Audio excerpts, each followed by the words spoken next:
ഈശോമിശിഹായ്ക്ക് സ്തുതിയായിരിക്കട്ടെ. ഇന്ന് നമ്മൾ ധ്യാനിക്കുന്നത് മത്തായിയുടെ വിശുദ്ധ സുവിശേഷം 12-ാം അധ്യായം 14 മുതൽ 21 വരെയുള്ള വാക്യങ്ങളാണ്.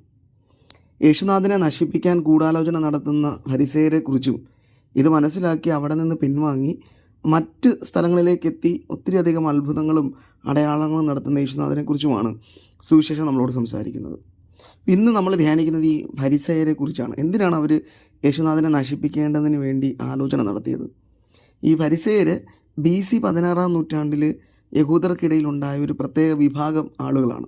അവർ നിയമത്തിന്, പ്രത്യേകിച്ച് എഴുതപ്പെട്ട നിയമത്തിനും പിന്നീട് മോശ വഴി അവർക്ക് ലഭിച്ച വാമൊഴിയായി ലഭിച്ച പാരമ്പര്യത്തിനും ഒത്തിരിയധികം പ്രാധാന്യം നൽകിയിരുന്ന മനുഷ്യരായിരുന്നു.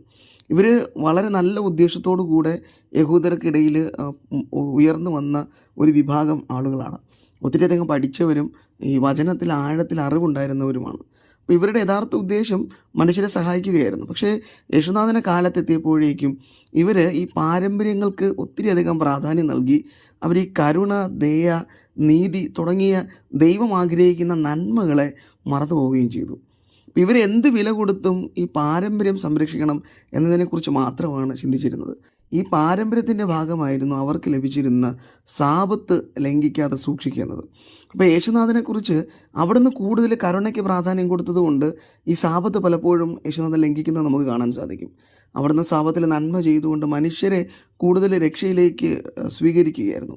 അപ്പം ഇതുകൊണ്ടാണ് ഈ ഫരിസേയരും യഹൂദരും യേശുനാഥനും തമ്മിലുള്ള ഒരു പ്രശ്നം ഉടലെടുക്കുന്നത്. അപ്പോൾ അങ്ങനെ ആ പ്രശ്നത്തിൽ നിന്നാണ് ഇവർ യേശുനാഥനെ കൊല്ലാൻ തന്നെ തീരുമാനിക്കുകയാണ്. അവനെ എങ്ങനെ നശിപ്പിക്കണമെന്നില്ല. അപ്പോൾ നന്മ നിറഞ്ഞ ചില കാര്യങ്ങൾക്ക് വേണ്ടി ഉണ്ടായ ഒരു സംഘടന, എന്നാൽ അവരിപ്പോൾ നന്മയുടെ നിറുകുടമായ ക്രിസ്തുവിനെ തന്നെ കൊല്ലാനായി തീരുമാനമെടുക്കുകയാണ്. അപ്പോൾ യഥാർത്ഥ നന്മയെ ഇവർ തിരിച്ചറിയാതെ പോവുകയാണ്. അതിൻ്റെ കാരണം അവരുടെ കണ്ണുകൾ കുടുങ്ങിക്കിടന്നതാകട്ടെ അവർ കണ്ടിരുന്ന അവരുടെ ചിന്തയിലുണ്ടായിരുന്ന നന്മകളിലാണ്. അപ്പോൾ പലപ്പോഴും മനുഷ്യർക്ക് പറ്റാവുന്ന ഒരു തെറ്റും ഈ ഫരിസേയരെ പോലെയാണ്. നമ്മൾ ചിന്തിച്ചു വയ്ക്കുന്ന ചില രീതിയുണ്ട്, അതാണ് ശരി എന്ന ബോധ്യത്തോടു കൂടെ നന്മ ചെയ്യുന്ന മറ്റു മനുഷ്യരെ നമ്മൾ നശിപ്പിക്കാനായി ഇറങ്ങുന്ന മനുഷ്യരായി മാറാറുണ്ട്.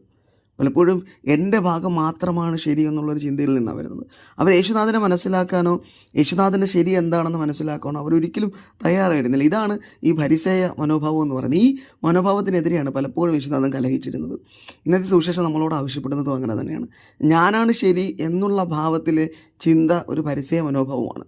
അങ്ങനെയുള്ള മനോഭാവം നമ്മൾ ഉണ്ടെങ്കിൽ അതെടുത്തു മാറ്റാനുള്ള കൃപയ്ക്ക് വേണ്ടി യേശുനാഥനോട് പ്രാർത്ഥിക്കാം. യേശുനാഥൻ അതിന് നമ്മെ സഹായിക്കട്ടെ. ആമേൻ.